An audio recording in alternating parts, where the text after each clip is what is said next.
Aloha, and welcome back to Leaving the Church to Find God, your safe space for exploring faith beyond traditional walls. I'm your host, Melissa, and whether you grew up in the evangelical church like I did, or any other system while seeking answers, you're in the right place. This podcast isn't about judgment or attacking institutions. It's about honest conversations, diverse spiritual paths, and celebrating the unique journeys that we all take in search of meaning. We've all experienced indoctrination in some form, and here we explore how it shapes our understanding of ourselves and the divine. Each week, we'll dive into thought-provoking topics, share inspiring stories from guests and listeners like you, and offer tools and insights for navigating your own deconstruction journey. Remember, leaving the church doesn't mean leaving your faith. It's about finding your own authentic connection to something greater. So buckle up, embrace the open dialogue, and join me as we explore what it means to move beyond confines and discover the deeper personal connection to the divine that exists within us all.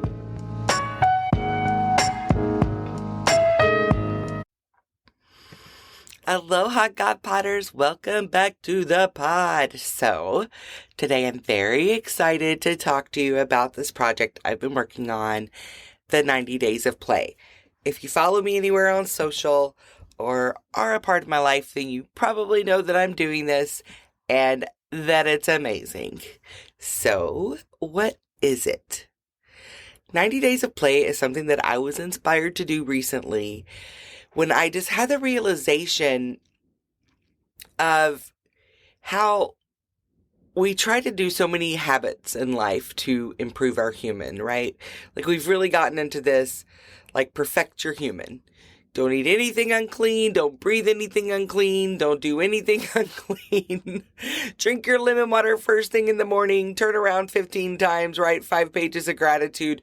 Like so many exercises to just like perfect and optimize our human. But I really feel like we're underestimating the power of our happy endorphins, of all of those good chemicals that come when we're happy and when we play. So I really, got to thinking about this and understanding that all of these benefits that I've tried to get from other disciplines, I could get just from having fun. And I decided I wanted to experiment and give it a shot and see how that went. So that's what I've been doing. I have started the 90 Days of Play.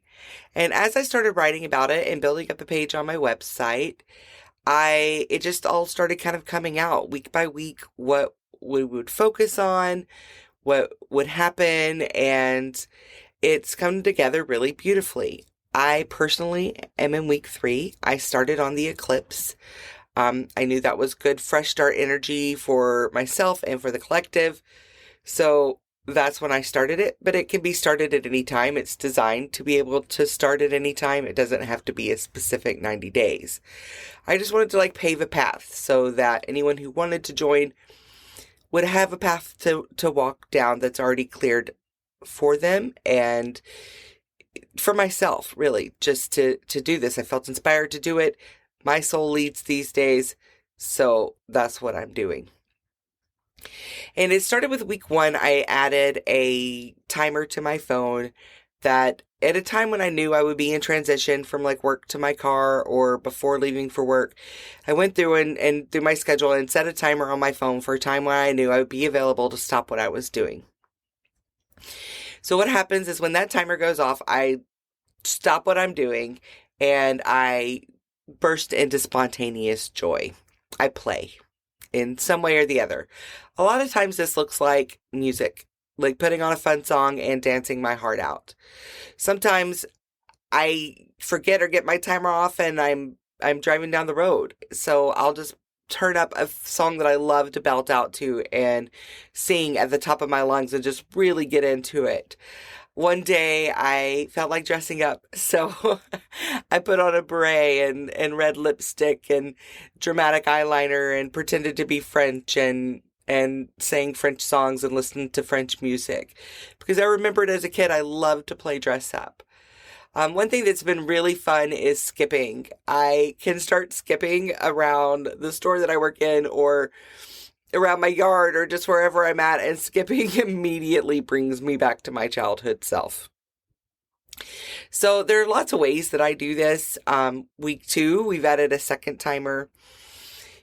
As each week progresses, there's like different, it literally progresses. So I don't want to spoil it all. You'll have to go to the website and check it out at liveallow.com, or you can find it through the links in my bio on social. I'm at Authentically Melly on Instagram. That's Meli, short for Melissa. So if you want to check it out, you can find it there. It's a lot of fun.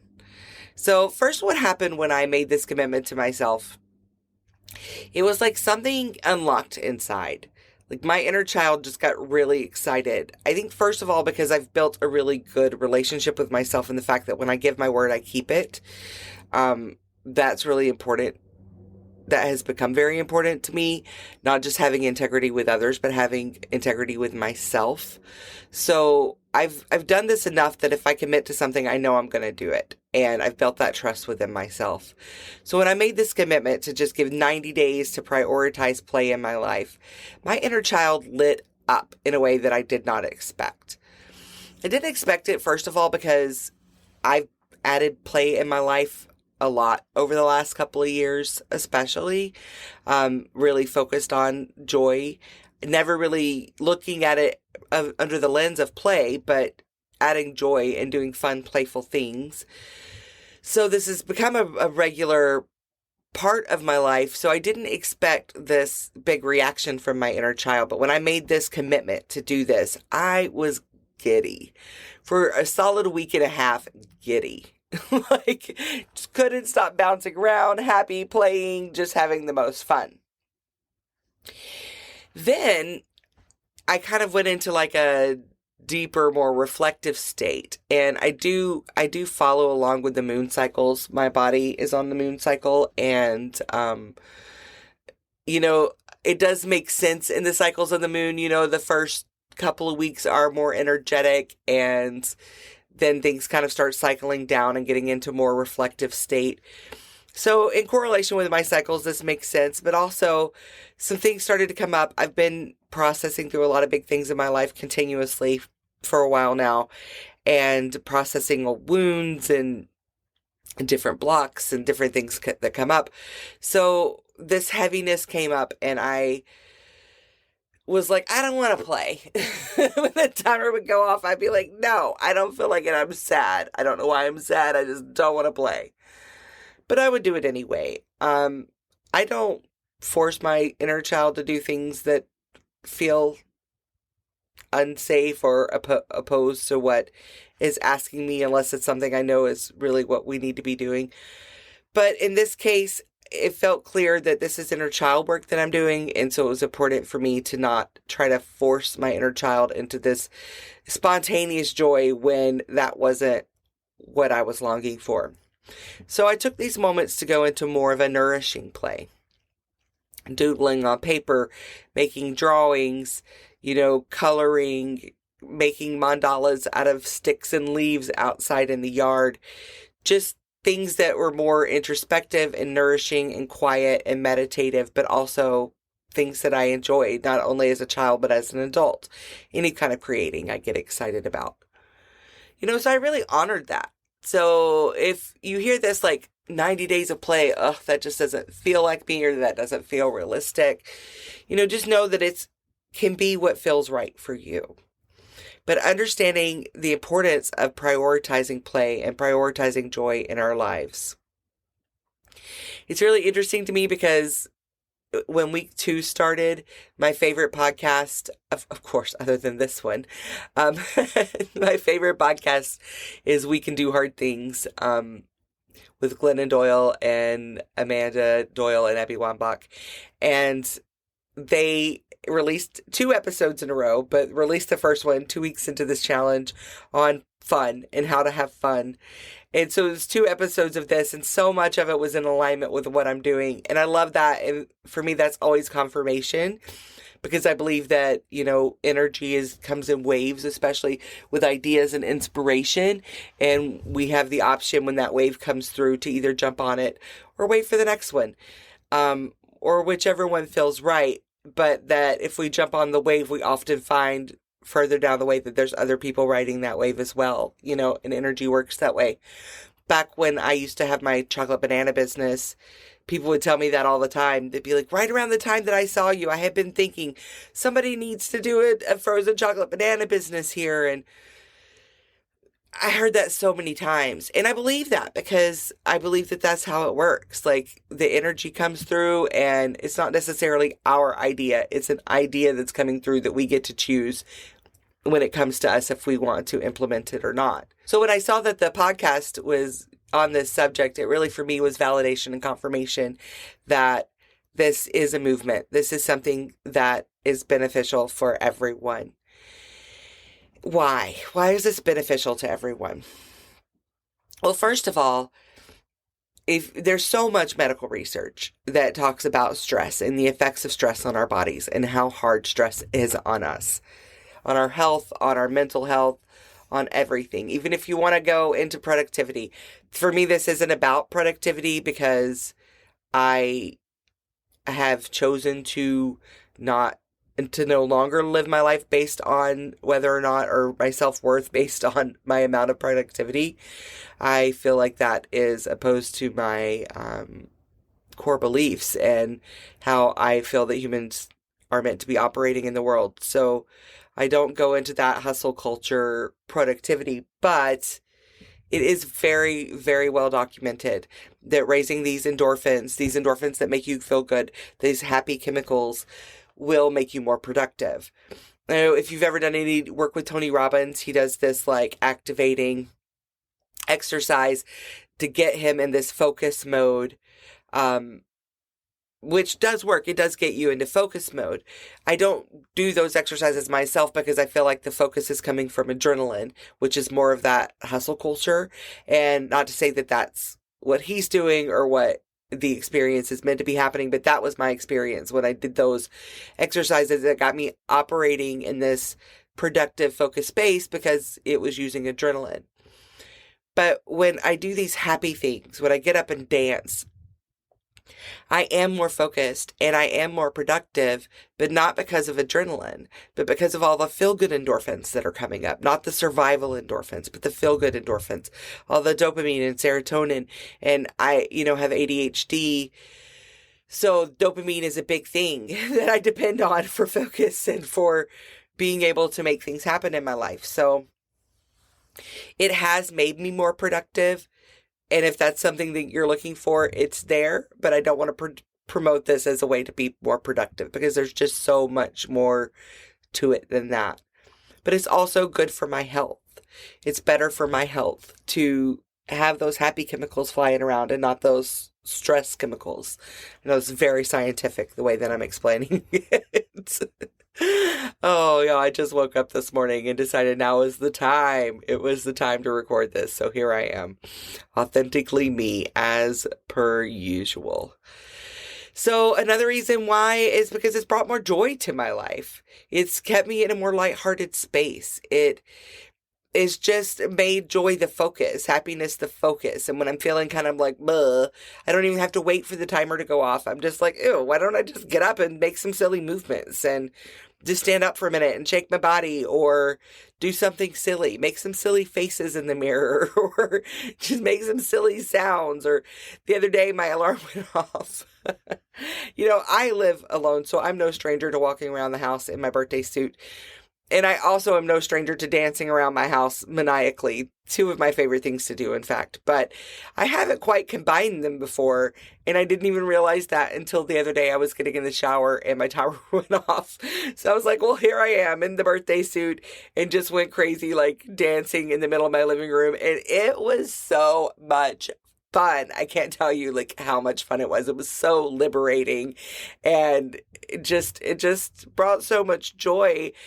And so that's the thing about this is it's like prioritizing joy has somehow kind of flipped my brain into this mode of looking for joy, looking for moments of joy. So instead of looking for stress or dread or anxiety inducing events, I'm looking for joyful events. It has literally changed the way that my brain's working. And y'all, I'm only 2.5 weeks into this. 2.5 weeks, there's 13 weeks in this 90 days. So that feels really, really good. Another reason why I'm doing it is for inner child healing, which I did mention before. Giving my inner child space. I've been giving my inner child a lot of space to tell her stories. I've been giving her space to feel her feelings. I've been giving her space to express all the anger that she wasn't allowed to express. I have just been giving my inner child so much space. But giving her space to play has been so profound and so healing. I had an experience the other day that I woke up at 4:30 in the morning. It was like 4:26, somewhere around there. And was overcome with emotion. And it wasn't like a mental emotion, like something that was being produced in my mind. It was coming out of my body, out of my nervous system. And I was thrown into this memory when I was about 4 years old. And it's a memory I've had in my mind. I'm completely aware of it. It was not buried in my subconscious. I was very much aware of this memory. But one thing I'm realizing lately is a lot of the trauma from my past I have intellectualized, but it did not feel. So now that I have created so much space in my life for my inner child, for healing, I'm really starting to feel these things. Like my body is able to feel them and release them, and it's coming out of my nervous system. And that's what had happened at 4:30 in the morning. I woke up and was in this place, but as my conscious observer. Like my emotional body was in this experience when I was 4 years old, but me, my true self, my conscious observer, was there in the experience. So I wasn't feeling like a victim to the experience. I was just feeling the experience. I was very aware of what was happening. I was very aware that this was my nervous system healing, that things were coming out of my body. This is what I want. I was letting it happen. So I didn't judge the feelings. I didn't try to stop the feelings. I just let them happen. I cried them out. I bawled. I sobbed. All of that. And so not necessarily something you think about when you think of joy and playfulness. It wasn't really what I was expecting either. But I know for a fact that it was a result of me doing this play work, because opening up this space for play is creating so many new spaces in me. If you've listened to the first episode of this podcast, you may remember I was talking about, a time in my childhood when I stopped playing. I started feeling very responsible for the world, for saving everyone's souls. And I stopped playing. I stopped having fun. I became very serious as a person. And that's kind of followed me. I do have fun and I do play, but the seriousness has really been the overriding part for a long time. And so by creating this space for play, it's been so impactful, because it's putting that serious part in the back seat, letting it take a seat, being like, okay, you've done your work. Thank you. I know you're here when I need you, but we don't need to be so serious right now. And giving myself space to feel this joy, to be in fun, to be in play, to not be prioritizing budget and all of these, schedule and productivity and all of these things, but to be prioritizing feeling good, has undoubtedly created space for my inner child to feel safe, to feel like, oh, there is space for me here. And so if you are doing this, I want to encourage you, like, when your timer goes off, now, if you're in the middle of something urgent or it's just impossible, okay, hit the snooze on it. Literally hit the snooze so that it comes back to you in 8 minutes or however many minutes, because you don't want to put it off.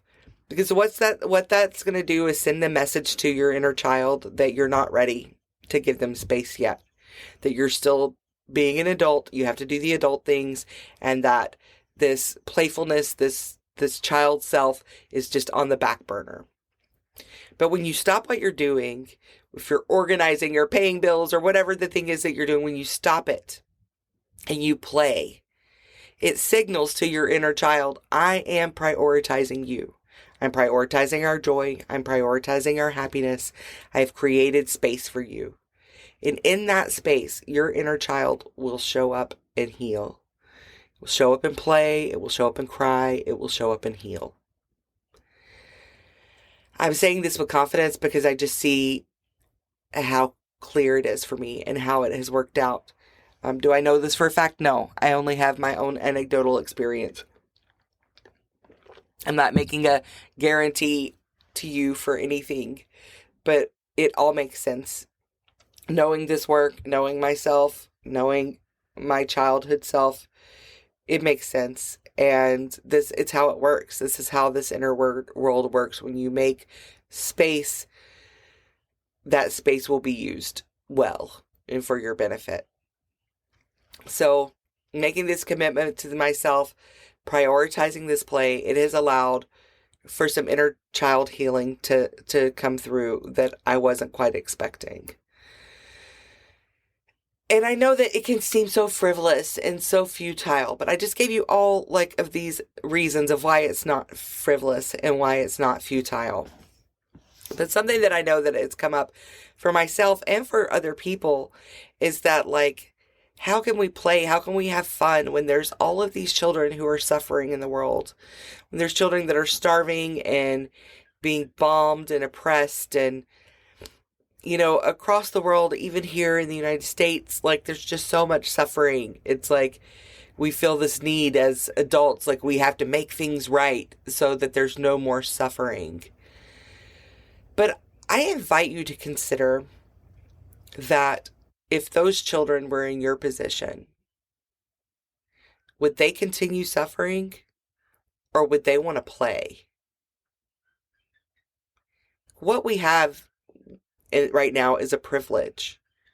It's a privilege to have the choice to stop and play, to create this joy, to prioritize joy in our lives. It's a privilege to be in a position to feel this joy, to have it just ready for us to tap into. Sure, it's ready for everyone to some degree, but there is no doubt that we're in a privileged position. Even if we're listening to a podcast right now, that there's some privilege in that. So for me, I realized that I'm not playing despite these children who are suffering. I'm playing for these children who are suffering. I am reclaiming the play that was taken from myself as a child. I am reclaiming the play that has been taken for all of those children. That was taken from all of us. Trisha Hersey, she's one of my faves. She has this, it's a manifesto. It's Rest is Resistance. I highly recommend it.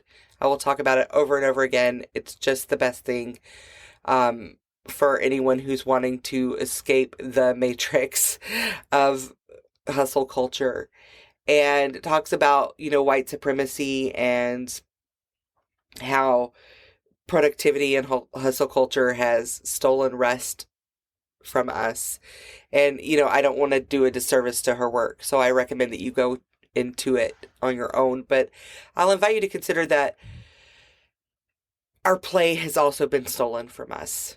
When we were put in these educational systems that were meant to make us function as cogs in a machine, to where we had to operate on the schedule, where we weren't given the ability to just create freely and use our imagination, where those things were discouraged at such an early age, and we went into this math and science and how to do all of these things that our brains were really too young for, when we really just wanted to play and create.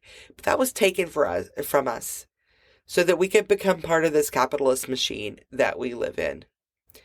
And though I'm not necessarily anti-capitalism, I am anti-corporatism. I do believe that the state of our society is a mess. And I do believe that this hustle culture has separated us from our bodies, from our souls, from our purpose, from why we chose to be here as humans. And that play is resistance to that.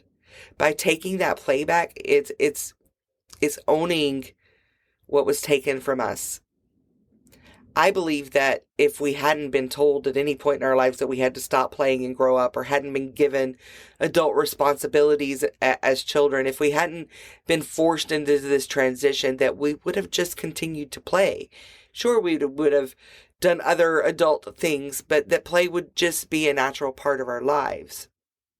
And there's probably ways that you play that you don't even realize that you're doing it. If you're part of a what is it, the fantasy football league, you're playing when you're doing that. And that's why it brings you so much joy. I mean, it may be a gambling addiction as well. I don't know. I can't speak for you on that. But, it's play. There are ways that we play that we don't even realize that that's what we're doing necessarily. And especially with women, like even men, I know, of course, we all have our struggles, but I know that a lot of men do keep those extracurricular kind of groups and play things when a lot of times women feel bogged down by the responsibilities that they have, and they don't find space for that. But women are more likely to have like friendships with multiple people. So if that's your thing, when you're with your friends, like, how are you playing? Do you play in those situations? Do you find yourself laughing a lot, being silly? What are ways that you are already playing in your life? What are ways that you enjoyed playing that you haven't done in a long time? I used to love like rolling down a hill in the grass. I've done it as an adult. It makes me itchy and it hurts a little more than I remembered. But from observing some kids at this, we have this really steep hill up at Kula Park, and watching the local kids ride down it. They'll sled down it on a cardboard box, but they'll also like wrap up in the cardboard board. I was going to say the box, but it's not really a box at that point. It's kind of cut open, but they'll like wrap up in imagine like a blanket in this cardboard and roll down the hill. And I'm like, that's the smart way, because you don't get so itchy. And if you bump into a rock or something, it's not going to leave you with bruises that'll hurt for days. But rolling down the hill, man, is so much fun. It's so liberating. You just like let it go. And it's just the most fun. Yeah, I feel like play is natural to us when we let it be. I remember one time, gosh, this was only like a year ago. I was at a friend's house and we were doing a spa day, and all the ladies were by the sauna, and we did some cold plunge and all of our masks and scrubs, and it was just wonderful, wonderful way to play with the ladies. But I was kind of hot at one point and getting a lot of sun, so I went to go jump in their pool in the backyard. And the pool was floating this like figurine. I don't know. I can't remember if it was a superhero or a guy with a bucket. I don't know. It was some little toy. And before I knew it, without even realizing it, I was in the water playing with this toy like a kid in the bathtub. And I don't know how long I was doing this before I realized it. But when I realized it, I just had the biggest laugh. And I'm like, oh, wow, I just picked that up and started playing with it without even thinking about it. And it really hit me like how natural that was.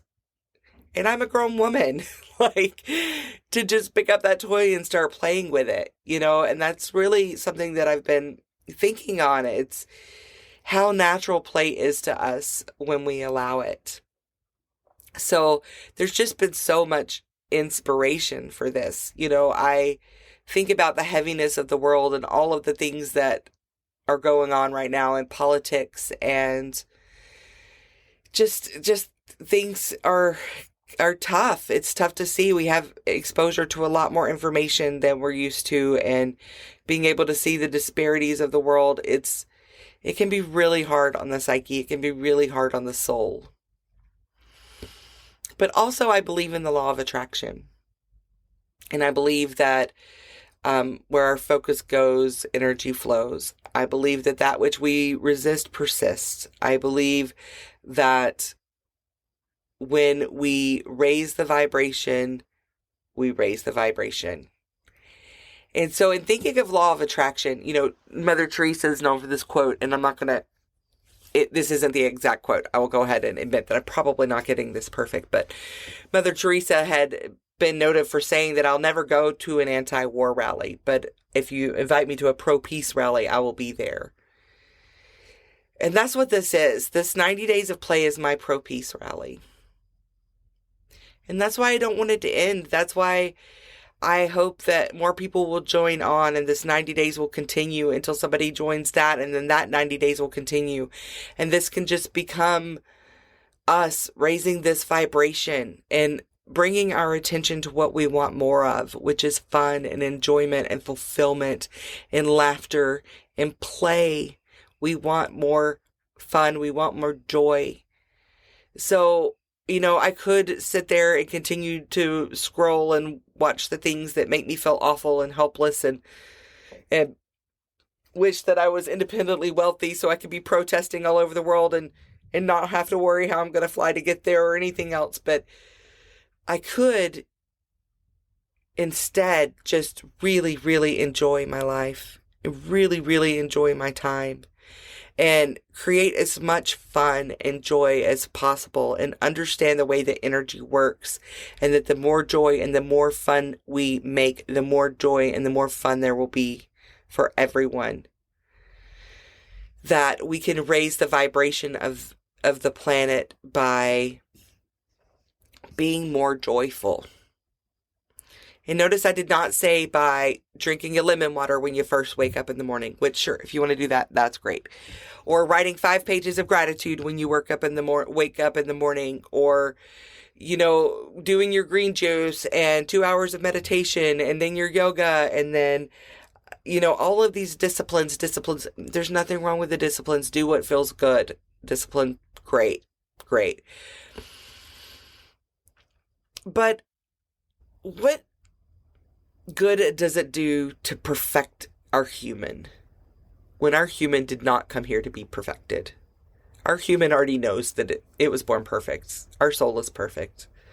And the human came here to have some fun, to have some experience, to taste things, to see things, to feel emotions, to feel the sadness, to feel the pain, to feel the happiness, to feel the joy, to feel the excitement, to feel the anxiety, to feel all the feelings.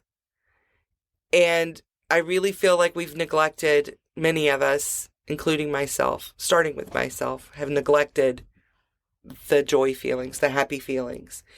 And we can discipline our way into a life that looks perfect all we want. But if we're not prioritizing joy, what's the point? And how effective is it really?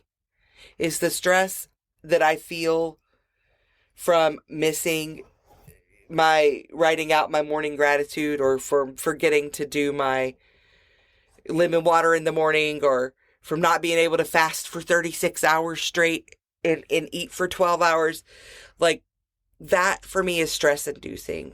And I know that the harm that stress does on my body and on my soul and on my brain. But joy and play, well, that's joy inducing. That's fun inducing. And that brings good health to my body and to my mind and to my spirit. So sure, if you want to have all the other disciplines, have all the other disciplines. But what I'm inviting you to understand is that you can get all those benefits by having fun. And if you want to do all those other things too, great, do it all. But if you're going to start with anything, start with the joy. I mean, if we only had one day left to live, what would you do with it? Would you be like, okay, I've got one day.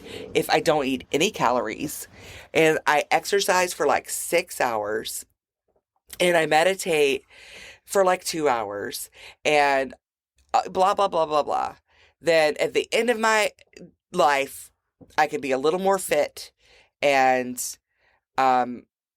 more zen, more meditated, more focused. I will have perfected my human just a little bit more. Or if you have that day, would you be like, I'm just going to have as much fun with this day as I possibly can because this is the last day that I have in this life and I want to enjoy it. I mean, you do you, but I'm going to guess it's going to be the second one. If you have one day left to live, you're not going to worry about your abs. You're going to try to have fun with it. You're going to connect with people that you love. You're going to have joy and do things that you enjoy. Our lives are like that. You never know which moment's going to be your last. You never know which day is going to be your last. So by prioritizing joy and fun, at least if it comes to you unexpectedly, you were doing what you wanted to do when it happened. Sure, you can keep your job. Sure, you can keep doing all your adult things. Of course, do your adult things. But if happiness, if joy and fun just become a regular part of your life, there's not going to be that regret of, oh my God, I spent my last day just doing a bunch of junk that doesn't even matter in the scheme of things.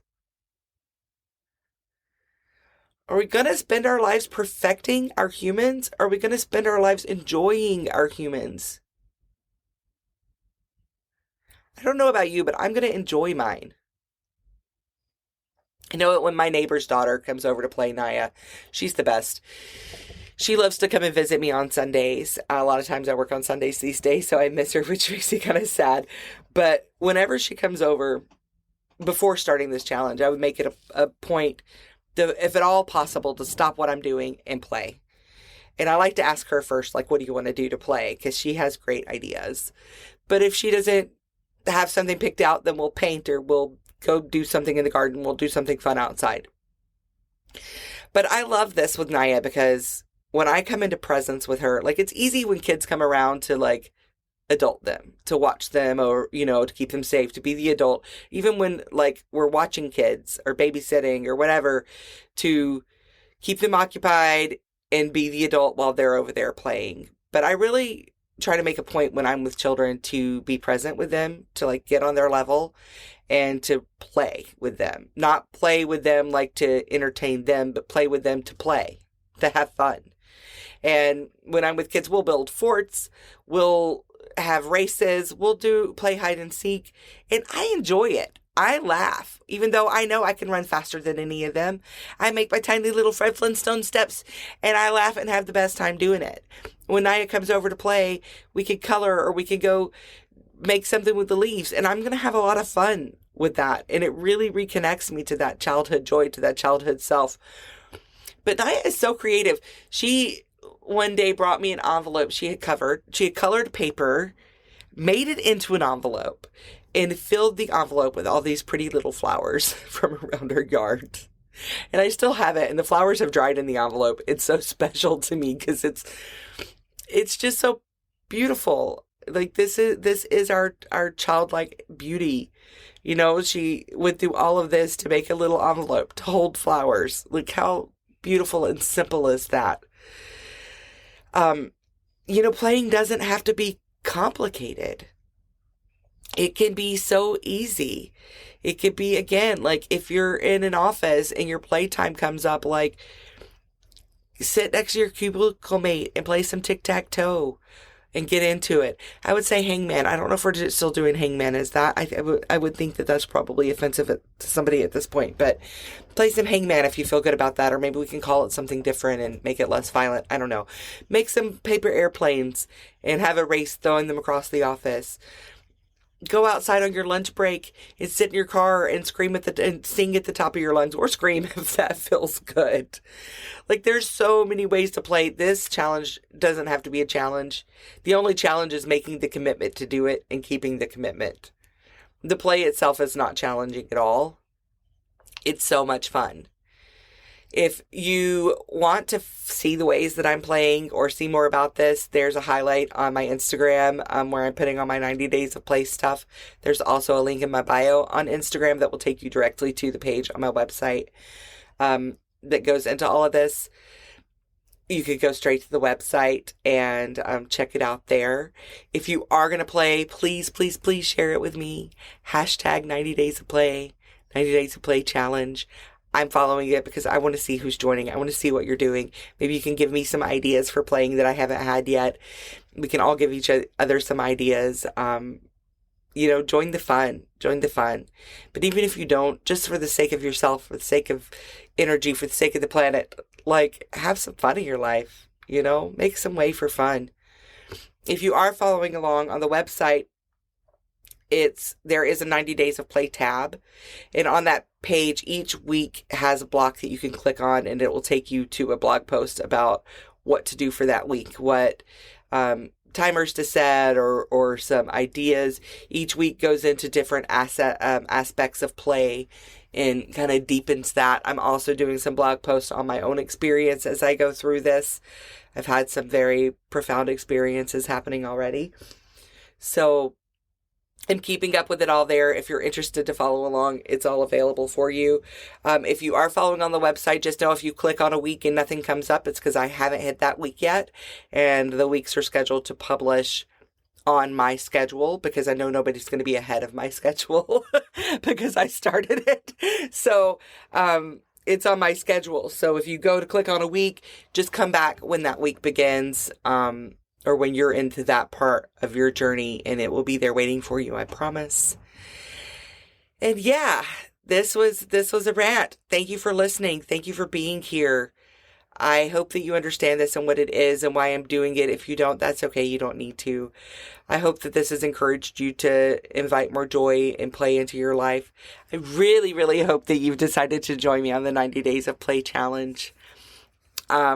If you're following along, let me know. Give me the encouragement.